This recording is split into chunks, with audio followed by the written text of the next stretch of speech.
우리가 저번 주에 영원성 없는 그 허망한 삶 살지 마라. 예.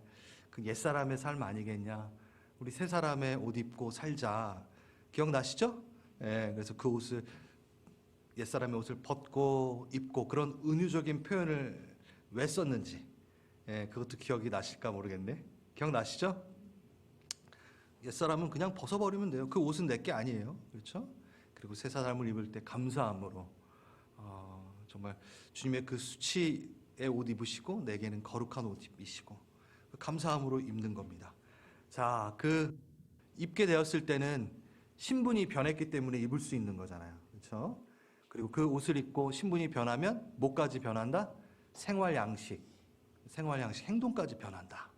그거를 오늘 한다고 제가 저번 주에 말씀을 드렸어요. 오늘 그 내용입니다. 새 사람의 옷을 입은 자가 어떠한 모습을 갖고 있는가? 어떠한 것을 버리고 어떠한 것을 입는 생활 양식을 보여주는가? 6가지 예로 설명을 합니다. 근데 이것을 2가지 범주로 좀 묶어서 하나하나 보기엔 조금 길어서 2가지 범주로 묶어 나눈다면 오늘 설교 제목처럼 말의 영역, 언어의 영역과 감정의 영역 이렇게 2개로 나눌 수 있어요. 언어, 말 볼까요? 25절에 거짓을 버리고 이웃과 더불어 참된 것을 말하라. 29절 더러운 말 입 밖에 내지 말고 선한 말하여 은혜를 끼치라. 언어 영역을 말합니다. 감정 영역은 뭘까요? 26절 분을 내어도 죄를 짓지 말고 마귀에게 틈지지 말고 32절 서로 친절하고 불쌍히 여기고 서로 용서하라. 이 말과 감정 2 영역 또 종합해서 31절에 악독, 노함, 분냄, 떠드는 것, 비방을 모든 악의와 함께 버리라. 그리고 28절은 이제 도둑질하지 말고 가난한 자를 구제하라. 이렇게 나눠져 있어요. 그리고 만약 이 부분이 다루어지지 않고 훈련되어지지 않으면 어떤 일이 있다? 30절 하나님의 성령을 근심케 하는 일이 있을 것이다 라고 이렇게 보면 됩니다. 그냥 읽어도 충분히 우리가 적용할 수 있는 것들이에요. 근데 그 전에 그 6가지의 생활 양식 전에 24절을 좀 짚고 넘어가야 돼요. 24절 볼까요? 하나님을 따라 의와 진리의 거룩함으로 지으심을 받은 새 사람을 입으라. 네. 거룩으로 지음받은 여러분 주님께서 지으시는 옷이 있는데 그게 원단이 거룩이라는 거예요. 그 거룩을 지음받은 그 옷을 이렇게 입는 거예요. 거룩. 여러분 찬양할 때 우리가 거룩이라는 그 주님의 속성을 많이 찬양하잖아요. 여러분 거룩 찬양할 때 어떠한 마음과 어떠한 생각으로 부르세요? 한 몇 주 전에 거룩 계속 반복을 찬양을 했던 게 있었어요. 그때 제가 이렇게 보면서 이렇게 찬양하면서 우리 성도님들은 이 거룩에 대해 찬양할 때 어떤 생각과 어떤 마음으로 부르실까라는 이제 궁금한 생각 좀 들었어요. 왜냐하면 거룩을 묵상한 만큼 그 거룩에 대해 찬양할 수 있겠다 싶겠더라고요. 예. 오늘 이 6가지 생활 양식 이 얘기를 하기 전에 무조건 다뤄야 되는 게 바로 이 부분입니다. 한번 볼까요? 거룩이라는 단어 여러분 딱 머리에 떠올리시면 제일 먼저 떠오르는 게 어떤 건가요? 정결함, 네, 그것도 있고 맞아요. 다 맞아요. 네. 도덕적이고 윤리적인 어떠한 측면에서 죄를 짓지 않는 순결한 상태 이게 딱 떠오르시죠, 그렇죠? 그런데 거룩의 의미를 이걸로 얘기하자면 좀 부족해요. 왜냐하면 성경에 등장하는 단어들 중에 거룩이랑 이렇게 붙여서 쓰는 것들이 있는데 거룩한 나라가 죄를 짓나요? 자, 거룩한 제단, 거룩한 땅, 거룩한 옷 그래요. 무생물이에요. 걔네는 죄를 짓지 않아요. 근데 거기에 거룩이라는 게 붙어 있잖아요. 그렇죠? 예. 그러니까 거룩은 죄를 짓지 않는 정결함이라는 그 의미보다 다른 의미가 먼저 떠올라야 됩니다. 여러분 잘 아시는 뭐죠? 구별되다라는 거예요. 구분되다라는 거예요. 이게 진짜 중요해요. 이게 왜 중요하냐면 거룩은 구분되어지는 게 먼저입니다. 이게 첫 번째.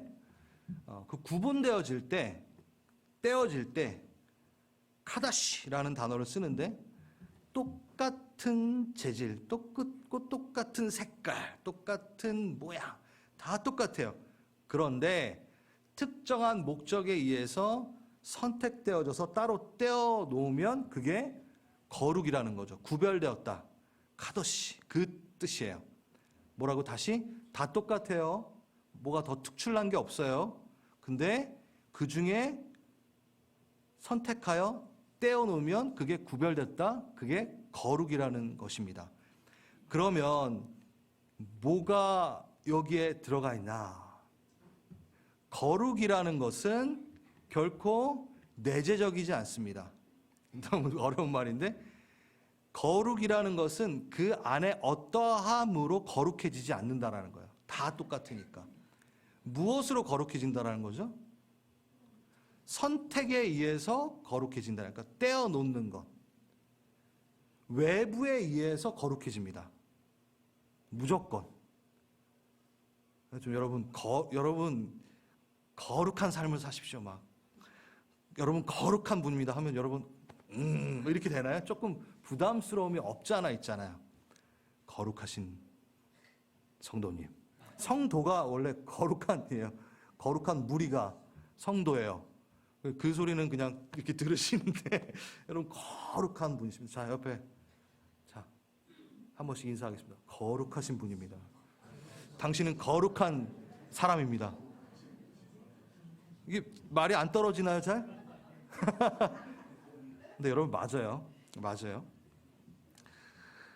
한마디로 거룩은 그 물건 안에 원래 들어있는 어떤 성질로 거룩해지는 게 아닙니다. 선택, 관계성입니다. 자, 그러면 구분이 먼저일까요? 또 제가 또 앞에 하나를 붙이겠습니다. 관계가 먼저입니다. 누가 결정을 하고 누가 떼어냈느냐에 따라서 그게 거룩해지는 거예요. 그러니까 구분된다 보다 더 앞에 또 선결되어지는 게 누구에 의해서 떼어졌는가에 대한 부분입니다. 자, 그래서 거룩이라는 걸 딱 생각할 때 하나님께서 내가 거룩하니 너희도 거룩하라 이렇게 얘기했잖아요. 그러면 그 말 듣자마자 우리는 부담스럽죠. 난 거룩하지 않은데. 여러분 그 말 자체는 뭐냐면 내 관계 안에 들어오라는 얘기예요. 너네가 죄 하나 없이 막 이렇게 그게 아니라 그건 내가 해결했거든. 그러니까 나는 거룩하니 너희도 거룩할지어다라는 것은 나랑 떨어지지 마라는 얘기예요. 관계성이 먼저라는 거죠. 택함. 누구에 의해서 그것이 떼어졌는가? 그래서 거룩은 내재적이지 않고 관계적이다 이렇게 얘기를 합니다.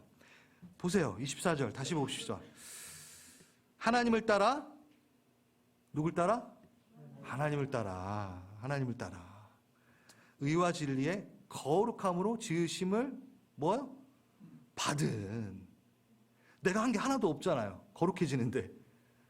하나님에게서 나온 거룩에 나는 입혀질 뿐이에요. 입히다. 저번 주 기억나시죠? 네, 그 단어가 입히다라는 단어였잖아요. 히브리서 10장 10절 보겠습니다. 이 뜻을 따라 예수 그리스도의 몸을 단번에 드심으로 말미암아 우리가 거룩함을 얻었노라. 주신 겁니다. 정말 놀라운 것입니다. 좀 죄송스럽고 염치는 없지만 그가 결정하신 거예요. 난 이미 그의 소유입니다. 그래서 하나님의 소유니까 그가 정의하는 대로 나는 따르를 뿐입니다. 그러니까 거룩하다 하시니 아멘! 하면 되는 거예요. 거룩합니다, 우리. 값 주고 사셨어요. 그분의 결정이에요. 누가 그분의 결정을 막을 수 있으랴? 아무도 못 막아요. 주님의 핏값으로 결제가 다 된 하나님의 결정입니다. 우리의 존재 가치는 그래서 나에게서 증명되지 않아요. 나의 존재 가치는 외부에서 명한, 외부에서 칭한 대로 존재 가치가 이루어집니다. 할렐루야. 그게 복음입니다. 그게 우리예요. 그러니 우리는 어떤 상태에 따라 더 거룩하고 덜 거룩할 수 없어요. 저 여러분보다 더 거룩한가요? 말이라도 좀 해주시죠. 아니라는 거예요. 근데 우리는 뭐 누가 좀 더 거룩하고 덜 거룩하고 이렇게 재고 있잖아요. 거룩성은 그럴 수 없습니다. 절대 그럴 수 없습니다. 부끄러워하지 마시고 이제는 난 거룩한 주님의 자녀입니다. 이렇게 하셔야 돼요. 자, 아까는 되게 부끄러워하셨는데 지금 다시 선포하십시오. 난 거룩한 주님의 자녀입니다. 한번 선포합시다. 진짜. 할렐루야. 아멘. 아멘. 자, 여기서 끝나면 좋겠지만 거룩하지만 여러분, 거룩한 삶을 살아내는 그 모습은 다 동일할까요? 거룩에 있어서는 절대 높낮이가 없으나 그 거룩한 삶을 살아 나타내는 것에는 차이가 있을까요, 없을까요? 있어요. 예. 이게 또 헷갈리시면 안 돼요. 이게 얘기하고 또 정리를 하겠습니다. 예를 들겠습니다. 구약의 제사장들을 예를 들겠습니다. 구약의 제사장은 레위지파여야 되고 아론의 후손이어야만 됩니다. 그러니까 지파 중에 벌써 구별이 된 거예요. 뭐 나은 것도 없어요. 그냥 어떻게 관계성 하나님이 정하시고 이렇게 나누셨어요. 자신이 안 하고 뭐 하고 선택이 없어요. 제가 한국 사람이잖아요. 예? 그거를 제가 선택할 수 있나요? 아니, 그거랑 똑같은 거예요. 나자마자 레위 자손들 어떻게 레위지파의 아론의 자손은 뭐야? 제사장이 돼 버렸어요. 예. 선택이 된 거예요. 거룩함으로 구별이 된 거예요. 예.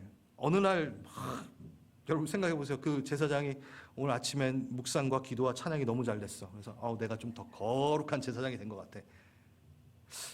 어느 날 예, 일어나가지고 말씀 찬양 하나도 없고 그냥 염려 근심만 막 쌓였어요. 그리고 나서 이제 딱 성전으로 나가요. 덜 거룩한 제사장인가요? 그게 아니라는 거죠. 예, 예. 그런데 사무엘상 2장을 보면요, 사무엘하고 엘리 대제사장의 두 아들이 계속 대조돼서 나와요. 사무엘을 하나님의 선택을 받아 사무엘에게서 키움을 받죠. 점점 더 거룩한 삶을 배워나가고 그 거룩한 삶이 나타내지는 삶을 살게 됩니다. 근데 이미 거룩함으로 구별되어진 엘리 제사장의 두 아들, 그 두 아들은 어땠나요? 거룩하게 구별되었으나 거룩한 삶을 살지 않습니다. 구분이 되시나요? 이해가 되시나요?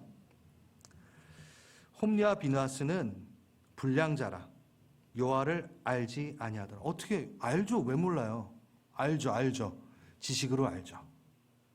그러니까 경험하여 알지 못하였다라는 거예요. 하나님 드릴 재물 가로채고 명하지 않은 불로 분향하고 막 간음하고 막 여전히 거룩으로 구별되었지만 거룩한 삶에 위배된 행동을 합니다. 거룩한 삶을 살지 않을 수 있습니다. 자, 지금 우리를 봅시다. 왕같은 제사장이요, 거룩한 나라요, 하나님의 소유된 백성이니라고 우리를 칭합니다. 맞죠, 여러분? 다? 네, 맞아요. 그리스도인이라는 그 이름, 거룩으로 구별되었습니다. 거룩은 하나님이 정하셨다 그랬어요. 여러분, 거룩한 자입니다. 그런데 그 거룩한 삶을 살아내지 못하는 때가 있는 거죠. 세 사람의 생활 양식 행하지 못할 때가 너무 많다라는 거예요. 오늘 이제 보게 될 이거를 저희가 참 못할 때가 많구나. 다시 또 거룩한 삶으로 돌아가야겠구나. 이게 가능해지는 거죠. 그 말이. 이 부분은 제가 다음 주에도 조금 더 연결해가지고 말씀을 드릴게요. 예. 신분의 변화가 있고 그 다음에 수준의 변화는 좀 시간이 걸린다. 기억나세요? 여러분, 제가 그 목욕탕 가가지고 이렇게 깨끗하게 씻고 나서 내가 이 한 번의 목욕으로 앞으로는 절대 목욕을 하지 않을 그 마음으로 목욕을 할 수 있나요? 안 된다 그래. 또 더러워지면 또 씻어야 되잖아요. 그 씻는 것 자체가 은혜라 얘기했었던 게 기억이 나시죠? 그래서 우리의 수준은 한 번에 변하진 않아요. 예. 하지만 신분으로서는 한 번에 변했습니다. 신분으로. 그 수준의 변화에서는 시간이 있는 거죠. 그런즉 이제 한번 보겠습니다. 그런즉 25절 너희가 거룩한 자야. 거룩한 자로 완전히 새 사람을 입었어. 그거 하나님께서 입히셨어. 그러니까 이제 너희가 그 거룩한 자답게 살아야 돼 라고 얘기하는 거예요. 여러분 거룩하십니까? 아멘. 좋아요. 오케이. 왜냐하면 그냥 25절 들어가면요, 난 거룩하지 않아 또 이렇게 돼버리니까 제가 이걸 한 거예요. 중요한 겁니다. 자, 그러니까 출발선이 달라요. 우리는 주님의 자녀로 출발하는 거예요. 말과 혀의 영역이 어떻게, 그 거룩한 자는, 그 새 사람을 입은 자는 그 말과 혀의 영역이 어떻게 변화되는지. 주님 닮을 거 아니에요. 거룩이 터치됐잖아요. 주님의 거룩이 쫙 터치됐잖아요. 그러니까 내가 주님과 같은 말을 하는 거죠. 주님과 같은 언어를 쓰게 되는 거죠. 예, 거짓을 버리게 되고요, 참된 것을 말하게 됩니다. 더러운 말 입 밖에 내지 않고요, 덕을 세우는데 내 말이 사용됩니다. 그래서 내가 말하면 막 은혜가 막 끼쳐져요. 할렐루야.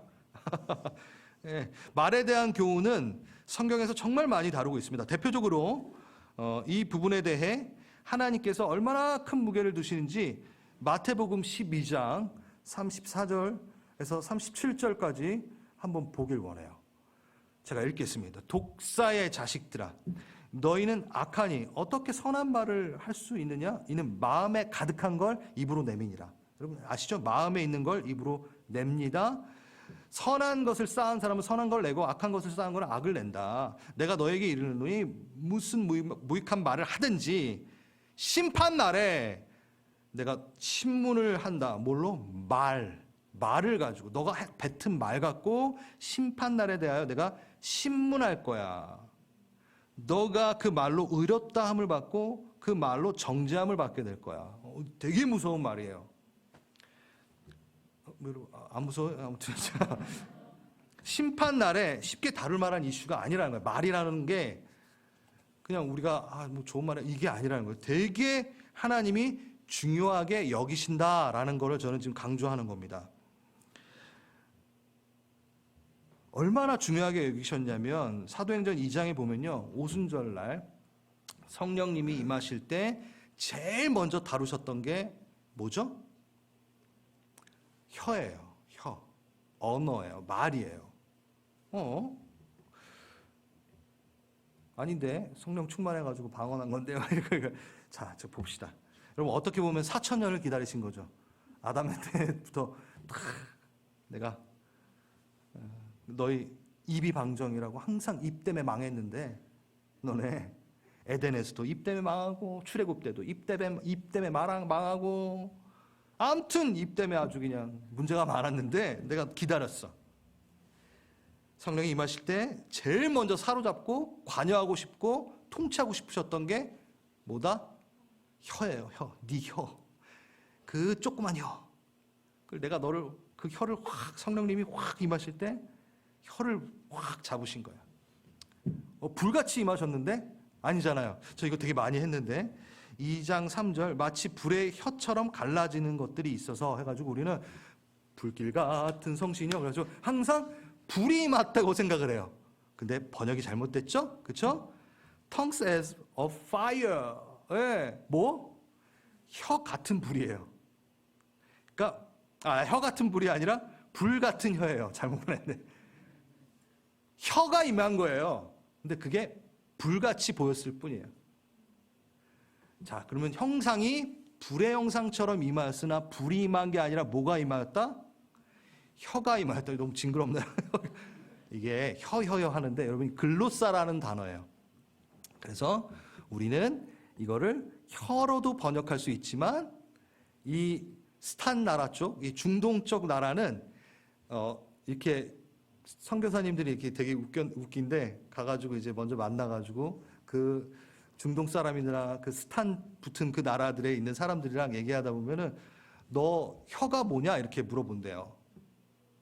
그럼 그때 혀를 이렇게 내물으면 안 된대요. 그 혀가 언어를 말한대요. 똑같은 언어예요. 글로사라는 그 단어 자체가 언어를 말합니다. 랭귀지가 나옵니다. 거기서. 그래서 언어를 받은 거예요. 말을 받은 거예요. 혀가 임했다. 그 단어에는 방언이 임했다라고 써 있는 것 자체가 글로사라는 단어인데 영어로 보면 뭐라고 되어 있냐? 텅스라고 되어 있지만 그 말 자체는 랭귀지로 번역이 될 수 있는 헬라어가 글로사는 언어입니다. 언어가 임했어요. 언어. 내 멋대로 움직이는 그 너의 혀를 사로잡으리라 하고 임하신 거예요. 이제 하나님의 원하시는 말을 하게끔 잡으신 거예요. 뭐를? 혀를 찬양하게끔. 그때 그 방언의 내용들이 뭐였냐고 기억하시나요, 여러분? 하나님의 높임을 말하더라. 네, 다 사로잡아가지고 하나님을 찬양하는데 그 혀가 사용됩니다. 자, 봅시다. 야고보서 3장 4절에서 10절 제가 빠르게 읽겠습니다. 또 배를 보라. 그렇게 크고 광풍에 밀려나간 것들을 지극히 작은 키로서 사공의 뜻대로 움직인다. 이같이 혀도 작은 지체인데 큰 것을 자랑하노라. 보라 얼마나 작은 불이 얼마나 많은 나무를 태우는지. 그러니까 그 작은 혀가 많은 것을 조종하고 태워버리고 영향을 많이 미친다. 혀는 그래서 불이다. 불의의 세계라. 우리 주층에 온몸을 더럽히고 삶의 수레바퀴를 불사르게까지 하는 지옥불에서 난 혀다. 되게 무서워요.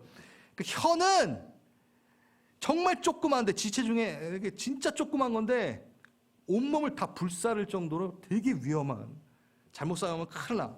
그래서 혀는 어떻게 해요? 능히 길들일 사람이 없나니. 8절. 길들일 사람은 혀를 길들일 수 없다? 있다 없다? 제가 없다 크게 얘기했잖아요. 없다. 그러니까 정답을 얘기하고 있잖아요. 사람은 혀를 길들일 수 있다 없다? 없다. 없어요. 악이요 죽이는 독이라. 네. 이것으로 우리 주 아버지를 찬송도 하고 하나님의 형상대로 지음받은 사람을 저주도 하고 한 입에서 찬송과 저주를 나는도다. 그러니까 여러분, 오순절날 교회가 탄생되는 그날 왜 혀를 먼저 확 휘어잡으셨을까요? 공동체를, 하나님의 나라를 세우는데 뭐가 제일 문제니까? 혀가 제일 문제니까. 그 언어가 제일 문제니까. 혀 하나가 얼마나 많은 영향을 끼칩니까? 그래서 필히 혀는 누구에게 길들여져야 된다? 성령님께. 여기 써있네. 성령님께. 하나님께. 성령님께. 성령이 잡으셨잖아요. 여러분, 이건 기도해야 될 문제입니다. 여러분이 지혜롭게 여러분의 마음을 다스리고 안 돼요. 사람이 길들일 수 없대요. 성령이 다스려야 됩니다. 25절을 보면 그중에 거짓말하지 말라. 거짓을 버리고 각각 이웃에 더불어 참된 것을 말하라.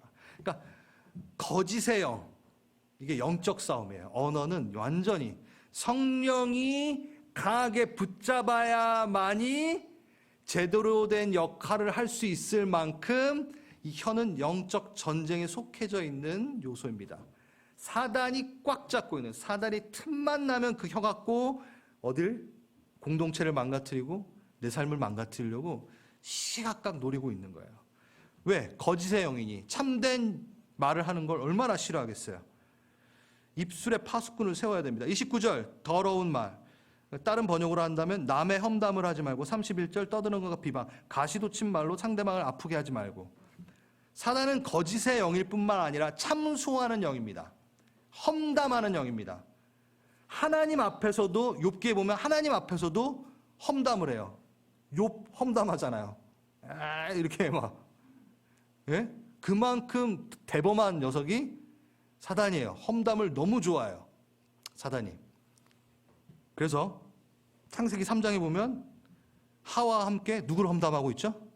하나님을 험담하는 거예요. 잘 보세요, 이 그림을. 사단이 막 뿔 달리고 막 와가지고 이렇게 안 했어요. 되게 젠틀한 모습으로 바리톤의 그 목소리로 하와야, 하나님이 너에게 다 주셨다면서, 야 얼마나 좋아, 막 이러면서 하기 시작하는 거야. 하나님 참 좋으신 분이잖아, 그렇지? 그래서 얘기하기 시작하는 거야. 하와, 맞아. 그래서 근데 너 동산 중앙의 열매도 그렇게 맛있게 먹어봤어? 그러니까 아니 그건 못 먹었어. 그게 진짜인데? 싹 접근하면서 얘기하는 거죠. 막 이렇게 안 했어요. 젠틀하게 다가가서 그렇게 얘기하기 시작한 거예요. 하나님이 어쩐지 널 무시하는 것 같더라. 그게 진짜인데. 너 그거 가지면 하나님이 불안한가 봐. 험담하기 시작한 거예요. 너 더 잘 될 수 있는데 하나님이 방해하나 봐. 평소에 보니까 널 좀 무시하더라. 험담이에요. 그때 어떻게 되나요? 하와가 그 말을 아주 수동적으로 받습니다. 그러니까 험담의 그 자리를 허용합니다. 그 자리에서 안 떠납니다. 왜? 사단이 상처받을까 봐. 제가 이걸 좀 웃기게 얘기하고 있는 거예요. 여러분, 험담하고 있을 때 그걸 딱 막는, 왜 안 막으세요? 대부분? 그 험담하고 있는 그 사람이 상처받을까 봐. 들어줘야 되니까. 그랬어? 그랬어. 험담을 막 하고 있는데 이 사람하고의 관계가 더 중요하다고 난 생각하니까 험담을 그대로 그 자리를 그냥 허용하는 거예요. 처음 들으신 것처럼, 안 해보신 것처럼. 그러니까 하와도 사단이 상처받을까 봐 그 자리를 안 떠난 거예요. 내가 여기서 안 들어주면 얘가 상처받겠지. 그래서 그 자리에 있었던 거예요. 그 험담은 이제 수동적으로 받았으나 능동성을 띠고 전염됩니다. 왜냐하면 악하기 때문에 힘을 갖고 파워를 갖고 아담에게로 갑니다. 그 언어를 내가 받고 이제 표출하게 됩니다. 그게 전달이 됩니다. 그게 바로 더러운 말이라는 거예요. 지금 되게 무섭고. 참된 것을 말하라. 이는 우리가 서로 지체됨이니라. 25절. 연결하잖아요. 교회 안에서의 권면입니다. 혀도 잘 다스려야 하지만 귀도 잘 보호해야 돼요. 귀를 무분별한 곳에 두면 안 돼요. 떠나야 돼요. 그 말, 악한 험담과 찌르는 말, 아파하는 말들이 막 있는 그곳에 앉아 있으면 안 되고, 관계 때문에 앉아 있으면 안 돼요. 막으시던가 떠나시던가 주제를 돌리시던가. 그거예요. 이걸 제가 간증을 할까 말까 하다 하겠습니다. 제가 그 대학 때 얘기였던 기억이, 대학 때 기억이었던 것 같아요. 저희 대학부에 이제 간사님이 한 분 계셨는데, 학교 조교를 하시는 분이셨어요. 그 선배가 어떤 분이냐면, 우연찮게, 이거 저번에도 얘기했던 것 같은데, 우연찮게 그 조교 그 실에 있는 펜을 쓰다가 자기가 모르고 그거를 이렇게 들고 이제 온 거예요. 근데 주일날 막 괴로워하고 있는 거예요. 네, 그래서 이제 기도 제목을 나누면서 자기가 조교실에 있는 펜을 내가 무의식적으로 여기 꼽고 왔다고. 그게 너무 마음에 걸려. 와, 저런 걸 갖고 괴로워하고 있는 사람 처음 봤거든요. 펜 하나 그냥 뭐 이렇게 솔직히 가져갈 수 있잖아요. 예, 굴러다니는 펜일 수 있고. 그 정도로 아주 그냥, 바른 선배였어요. 그 선배가 이제 행정팀 팀장이었기 때문에 제가 이제 그 행정팀 안에, 찬양팀도 행정팀 안에 같이 속해 있기 때문에 되게 친하게 지내면서 그 형이 이제 그 행정팀의 수장이었기 때문에 저는 그 중간 역할을 많이 했죠. 교회 돌아가는 일들이라든가 이런 얘기들을 많이 하고. 그러면 이제 제가 형, 이런 일이 있었대요. 이런 일이 있었대요. 자주 가서 얘기를 해줬어요. 돌아가는 얘기들, 이런저런 얘기들. 제게 막 들려오잖아요. 네, 막 들려오잖아요. 그래서 제가 그 형에게 도움이 될까 싶어서, 이 운용하는 데 도움이 될까 싶어가지고 쫙 가가지고 막 얘기를 했어요. 근데 그 형이 아직도 좀 이렇게 제가 얼굴이 빨개지는 일이 있었던 거죠. 승우야, 내게 이렇게 자꾸 얘기해줘서 고맙긴 한데 너 그런 얘기들을 많이 듣게 되지? 그래가지고 맞아요. 나는 이제 충직한 이제 그걸로 이렇게 막 그렇게 얘기를 하니까 승우야, 왜 그걸 너가 많이 듣게 되는 줄 알아? 왜요? 그러니까 너가 그 말을 허용하도록 뒀기 때문이야. 교회에는 은혜의 생수가 흐르는 곳도 있지만 구정물이 흐르는 곳도 있어. 나는 은혜의 샘물이 있는 곳에 앉아있길 바래. 너가 계속 구정물에 흐르는 곳에 앉아있으면 사람들은 너한테 와서 위로받고 격려받는 것 같으나 그곳에 가서 그 말을 하면 받아주기 때문에 너한테 얘기하는 거야. 저는 호사간 줄 알았어요. 그러니까 많은 정보를 이렇게 갖게 되고 사람들이 나한테 와서 많은 이야기들을 해주고 그게 기분이 좋았어요. 돌아가는 이야기, 막 험담, 그게 섞여 있잖아요. 막 이런 얘기들. 그걸 받아서 탁 전달해주면 형이 탁 좋아해가지고 관리를 잘하고 막 이럴 줄 알았어요. 근데 너무 새로운 그 시각으로 저를 탁 보면서 너무 부끄러웠던 거죠. 네. 물론 그 이후에 제가 뭐 험담을 하지도 않고 듣지도 않고 그러지는 않았어요. 근데 내가 은혜의 자리에 앉아 있어야 되겠구나. 내가 그걸 막기 시작할 때 안 들릴 수 있겠구나 하고 결단하고 은혜의 자리에 앉기 시작했어요. 그러니까 무슨 말이 제일 많이 들리는 줄 아세요? 예전에는 문제가 그렇게 많이 들렸는데 그 자리에 앉고 은혜의 생수의 자리에 앉기 시작하니까 간증 얘기만 들리는 거예요. 나한테 와서는 간증 얘기, 은혜 얘기, 사랑 얘기. 왜? 내가 이제 그걸 안 듣기로 자리를 옮기니까 이 얘기만 들리더라고요. 그렇구나. 구정물이 있는 곳엔 구정물이 모이고 은혜의 생수가 있는 곳엔 은혜가 생수가 있구나. 제가 말에 대한 부분을 하지만 여러분 창세기 기억하시면서 하와가 사단이랑 관계가 깨어질까 봐 못 피했다라는 거 네, 피하셔도 돼요. 그러면 이제 다음부터 당신 앞에서는 험담을 안 할 거예요. 네, 그게 거룩한 자의 삶입니다. 해보시겠어요? 좋습니다. 그 다음에 감정의 영역 한번 보겠습니다. 마음의 훈련, 마음에 있는 것으로. 마음에 있는 것으로 입에 이제 혀에 있는 게 나오는 거잖아요. 그러니까 여기부터 지켜야겠죠? 26절, 분을 내어도 죄를 짓지 말며 해가 지도록 분을 품지 말고 마귀에게 틈을 주지 말라. 아주 중요하고 유명한 구절인 거예요. 오르기죠. 분냄, 화냄, be angry and do not sin 이렇게 돼 있어요. 근데 원어로 보면요, be angry가 뭐죠? 화를 내라요. 가지라요. Be happy, don't worry 이렇게 돼 있잖아요. 그러니까 헬라어 원문에는 화, 내라 이렇게 번역을 해버릴 수도 있을 정도로 맞지 않나? Be happy, don't worry. 그거 맞잖아요. 네. Be angry. 자, 이걸 한번 이것만 해도 되게 그 많은 어떤 내용을 찾아할 수 있는데 빠르게 한번 가보겠습니다. 현대인들에게 특히 더 분노 조절 장애라는 말을 많이 이제 우리가 가깝게 들을 수 있는 불특정 다수에게 이제 뿜어내는 분노로 피해를 보는 사람들도 많고, 또 한편으로는 누군가는 화를 밖으로 표출해내는 게 건강상 좋으니까 가끔 화를 좀 표출해야 된다 뭐 이런 얘기도 하는 것 같고. 근데 성경적인 얘기를 한번 해봅시다. 자, 의분이라는 것, 의분, 공의가 실현되길 바라는 마음에 나오는 의분. 어두운 이 세상 살면서 하나님의 공의를 바라며, 오늘 공의가 임하기를 바라며 이렇게 이 분노에 대해서 한번 좀 생각을 해봅시다. 예수님께서 당시 종교 지도자들과 바리새인들에게 하셨던 말들, 이 독사의 자식들아, 이게 생글생글 웃으면서 이 독사의 자식들아 이렇게 하셨을까요?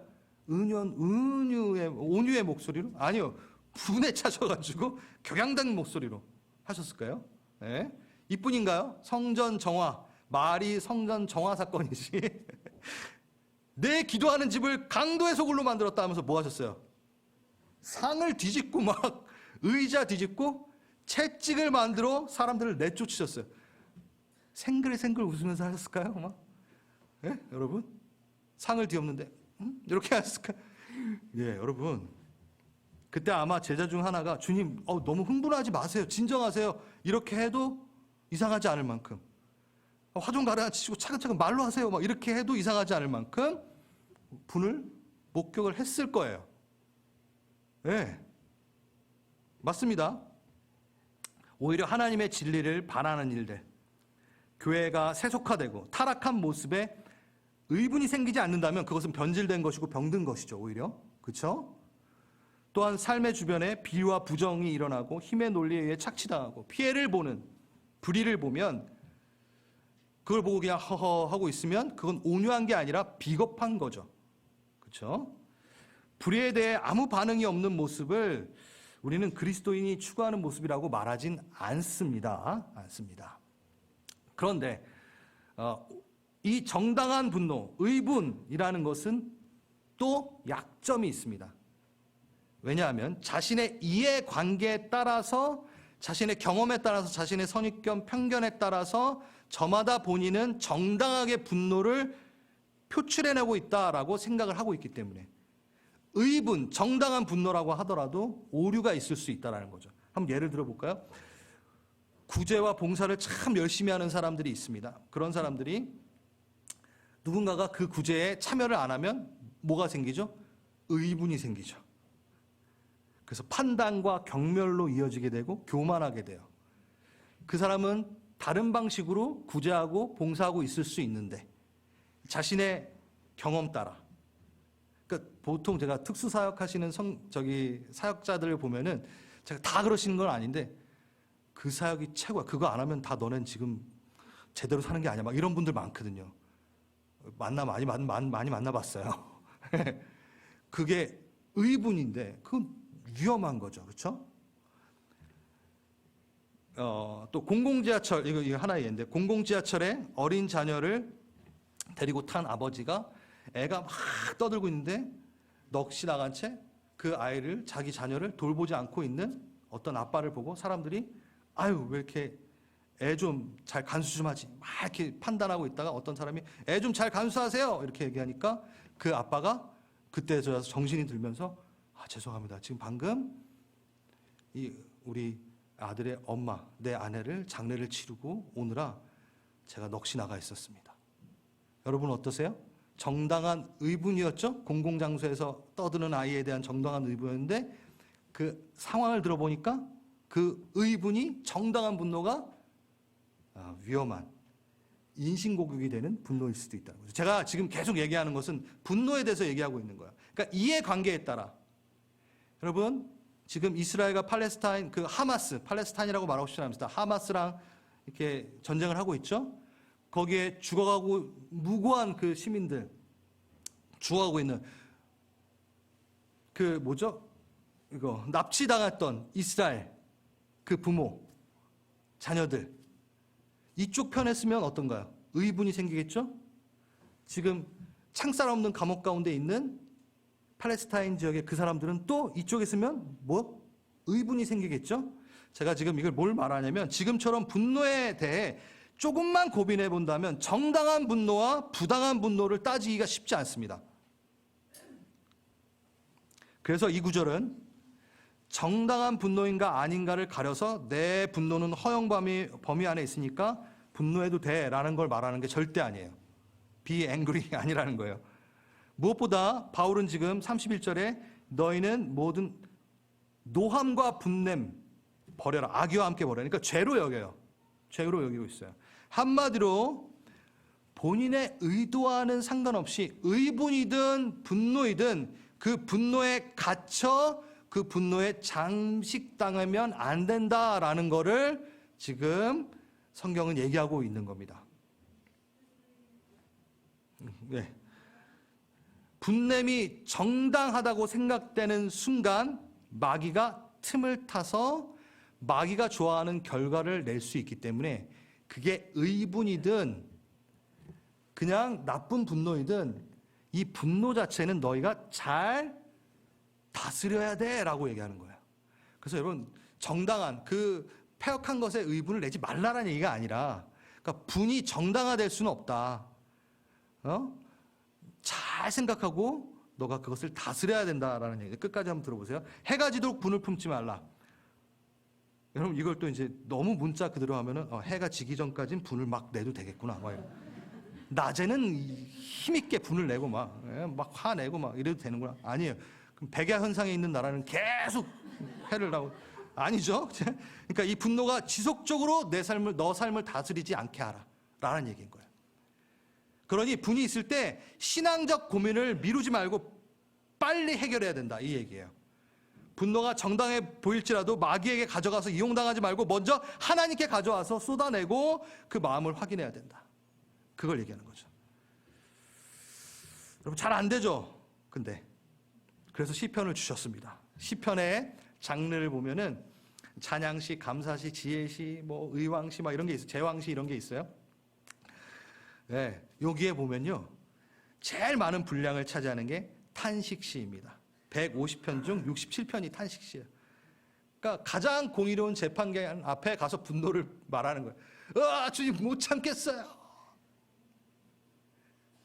사단에게 가져가지 말고, 그거 너 혼자 묵히지 말고 빨리빨리 그 분이 있을 때, 그게 정당한 분노지 무슨 분노지 너 지금 그거 분간하지 말고 먼저 하나님께 가져와서 점검받아 라는 거예요. 정의로운 재판관 앞에 나와서 쏟아내라. 마귀의 틈을 주지 말라. 그러니까 분노를 잘못 관리할 때 성령께 문을 열지 않고 사탄에게 틈을 열어주는 일이 생기니까. 창세기 4장 6절에서 7절, 여호와께서 가인에게 이르시되 너가 분하여 함은 어찌 됨이뇨 안색이 변함은 어찌 됨이냐. 너가 선을 행하면 어찌 낯을 들지 못하겠느냐. 죄가 문 앞에 엎드려 있느니라. 지금 이 얘기가 사단의 그 틈 가운데 사단이 들어온다라는 거예요. 분을 품고 있는 그 상태가 어떤 건지를 지금 하나님이 가인에게 얘기하고 있는 거예요. 가인이 하나님께서 자기의 예물을 받지 않으니까 분이 났어요. 네? 근데 그 상태가 죄가 문 앞에 엎드려, 라바츠라는 단어인데 웅크리고 여기 창세기 49장에 어떻게 되냐면 엎드리고 웅크림이 숫사자 같고, 그러니까 잠복하듯. 자, 저 그 분노를 갖고 있으면 무조건 잠복하듯 죄가 기다리고 있다라는 거예요. 분노를 갖고 있는 아주 적당한 시점에 팍 들어가서 사람을 올가매는 거죠. 신학자 스파이저는 이렇게 얘기합니다. 조그마한 문틈만 보이면 뛰어오르기를 준비하고 있는 악한 영이 그 앞에 있다. 이렇게 얘기했어요. 하나님과 나 사이에 바늘구멍만한 틈만 생겨도 이 사탄이라는 놈은 귀신같이 알고 파고듭니다. 뭐에? 분노를 허용하면, 분노를 갖고 있으면. 그래서 가인이 어땠어요, 여러분? 하나님의 질문에 대답을 안 했어요. 어찌하여 너가 분내느냐? 너의 안색이 왜 그러냐? 아무 말도 안 해요. 분노를 저장하고. 그때 주님 제가 뭘 잘못했나 한마디만라도 했으면, 대화가 됐으면, 하나님 앞에 가져가기만 했으면. 아니요, 분노를 저장했어요. 해가 지도록 품었어요. 그리고 나서 동생을 죽입니다. 차라리 하나님 앞에 나와서 섭섭하다라고 말이라도 하지. 그러니까 성령과 동행하지 않는 이들은 분노를 에너지 삼아 삶을 유지합니다. 드라마나 영화 보면 어때요, 여러분? 뭔가 좀 수치를 당하고 막 그러면 분노를 이렇게 저장하고 그걸 힘 삼아가지고 갑자기 재벌이 돼가지고 막 이렇게 막 다 그 내용이잖아요. 분노가 너의 에너지야. 아니라는 거예요. 분노는 무조건 악한 영에 사로잡힙니다. 근본적으로 악한 영에게 조종당하는 게 분노입니다. 그래서 여러분, 사단을 두려워하라는 게 아니라 사단을 두려워할 필요는 없어요. 오히려 두려워야 되는 것은 복음의 능력을 망각하고 있는 내 자신을 두려워해야죠. 32절. 그래서 해결책을 하나 주십니다. 서로 친절하게 하며 불쌍히 여기며 서로 용서하기를 하나님이 그리스도 안에서 너희를 용서함 같이 하라. 분노가 막 일 때 용서해라. 이것도 되게 안 되는 것도 이렇게 하시네요. 마태복음 18장 21절. 이 용서 파트만 하고 마무리하겠습니다. 그때 베드로가 나와서 이르되 주여 형제가 내게 범죄하면, 이거 많이 들어봤었죠? 범죄하면 몇 번이나 용서해 주리까? 7번입니까? 예수님께서 이르시되 7번뿐만 아니라 7번에 70번까지 하라 얘기해요. 아마 베드로가 한 3번은 참았다가 좋아 한 번 더 참아 3번 또 참았다가 이건 아니야 해가지고 이제 더는 못 참겠어. 그래서 본인이 한 6번은 참은 것 같아요. 그래서 하나님이 7번, 예수님이 7번 많이 참았어 그러면 7번째 화를 내려고 그랬는데 뭐요? 7 곱하기 70, 490번 참아라 이러는 거예요. 와우. 베드로가 난감했겠죠? 그러면서 그 다음 예를 드신 게 뭐냐? 이해입니다. 여러분 한 번쯤 들어보셨을 거예요. 어떤 종이 1만 달란트의 금액을 임금에게 빚집니다. 스스로 힘으로 갚을 능력이 없습니다. 불쌍히 여겨서 그 빚을 다 탕감해 줍니다. 1만 달란트는 지금 이렇게 비교를 해본다면 100억 정도 된다고 하면은 이제 풀려났어요. 탕감을 받아서 풀려났어요. 그래서 가다가 자기에게 빚진 100데나리온을 빚진 동료를 만납니다. 그 사람이. 그래서 그 사람을 붙들고 목을 잡고 이르되 빚을 갚으라. 그게 2만 원 꾼 사람이에요. 자, 임금에게 100억을 탕감받은 사람이 값없이 다 탕감해줘가지고 걸어가다가 자기 동료 2만 원 꾼 애한테 목살을 잡고 2만 원 갚아 이러고 있는 거예요. 그리고 못 갚으니까 옥에 가둬버려요. 그 소식을 듣고 임금이 너무 괘씸한 거예요. 그래서 이 악한 종아 하면서 나오는 말이 이겁니다. 33절. 내가 너를 불쌍히 여긴 것 같이 너도 내 동료를 불쌍히 여김이 마땅하지 않냐? 주인이 노하여 그 빚을 다 갚도록 그를 옥졸들에게 넘기니라. 너희가 각각 마음으로부터 형제를 용서하지 아니하면 나의 하늘 아버지께서도 너와 너에게 이와 같이 하시리라. 이게 무슨 얘기냐? 네.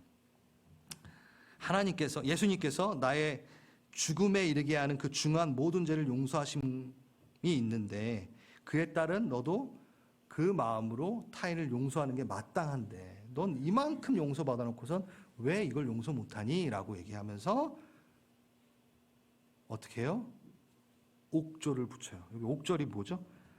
바사니스테스, 시험하는 자, 고문하는 자, 토울처스, 그러니까 진짜 고문하는 자예요.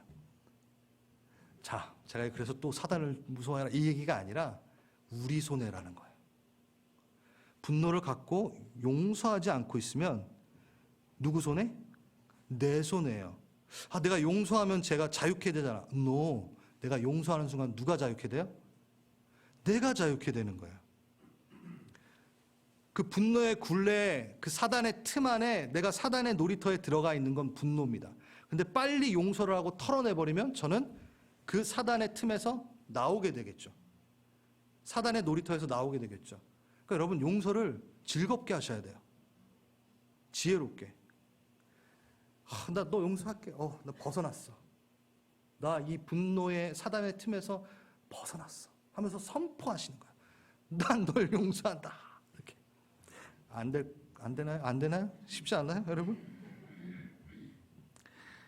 그러니까 용서는 그 사람을 위해 하지 말고 널 위해서 용서하라는 거예요. 용서를 결정하고 선포하는 그 순간 내 마음이 다 풀어지고 막 이러진 않아요. 감정 자체는 울그락불락 할 수 있어요. 하지만 하나님께 그 사건을 내어 던지고 내어 맡기는 순간 그건 아버지가 해결하게 되고 난 자유함을 얻게 되고 내가 막 마음이 요동치고 일렁일 때마다 기회를 엿보듯 사단이 들어오는 게 아니라 성령이 들어오세요. 이제는 내가 용서를 선포하지 않으면 사단이 언제든 기회를 틈타가지고 나를 그들의 손아귀에 있게끔 만드는데 용서를 먼저 선포하면 감정은 좀 그럴 수 있으나 하나님이 명하신 대로 제가 용서합니다. 선포합니다. 그 순간은 항상 내가 분이 일 때마다 누가? 성령이 틈을 타요. 오히려 괜찮아. 너의 평안으로 내가 이끌게. 완전히 뒤바뀌는 거예요. 할래요? 여러분 용서? 얼마나 좋아요? 얼마나 좋습니까? 이게 뭐지? 얼마나 맛있게 그거군요. 얼마나 좋아요, 여러분. 자, 마무리하겠습니다. 거룩하니 너희도 거룩할지어다. 무리한 요구입니까? 거룩해지는 게 무리한 요구입니까? 여러분 다시 시작할까요? 아니죠. 관계로의 초청이라고 말씀드렸죠. 그건 주님께서 주신 거저입니다. 거룩하라 말하는 것은 율법의 굴레가 아니에요. 거하십시오. 거룩함을 누리십시오. 깨끗한 정결함을 누리십시오. 여러분, 사랑하는 여러분, 좀 비교를 해보세요. 찝찝하고 막 아프고 뭐 감정 상하고 막 험담 있고 막 너무 힘들잖아요. 그런 삶. 안 피곤하세요? 피곤하죠, 여러분. 그 분노에 찬 욕설들 막 이런 것들. 그거에서 벗어나는 거예요. 하나님의 공의가, 하나님의 사랑이 임하는 거예요. 내게 거룩함으로 잇대어지니까. 난 거룩한 사람. 난 그 거룩한 삶을 살 거야. 그게 그냥 찬양이 아니에요. 오늘 마지막에 불렀잖아. 그냥 입으로 떠들고 끝나는 게 아니에요. 진짜 그거를 소망하면서 즐거워하면서 누려야 돼요. 그러려면 입의 훈련이 필요하고 감정의 훈련이 필요합니다. 누리십시오. 말과 감정에 대한 교훈. 누구를 위한 건가요? 네? 하나님을 위한 건가요? 나를 위한 거라고 여태 말했는데 왜 대답을 안 하세요? 입술의 저주에 갇히지 마십시오. 분노에 잠식되지 마십시오. 여러분을 위해 하십시오. 자유함을 얻으십시오. 여러분 하나님의 말을 받으십시오. 얼마나 좋아요. 그러면 내가 그 나오는 말이 다 은혜예요. 그럼 그 사람 옆에 가고 싶잖아요. 그 은혜의 생수가 흐르는 곳에 앉아 있잖아요. 그럼 그런 사람들이 모여요.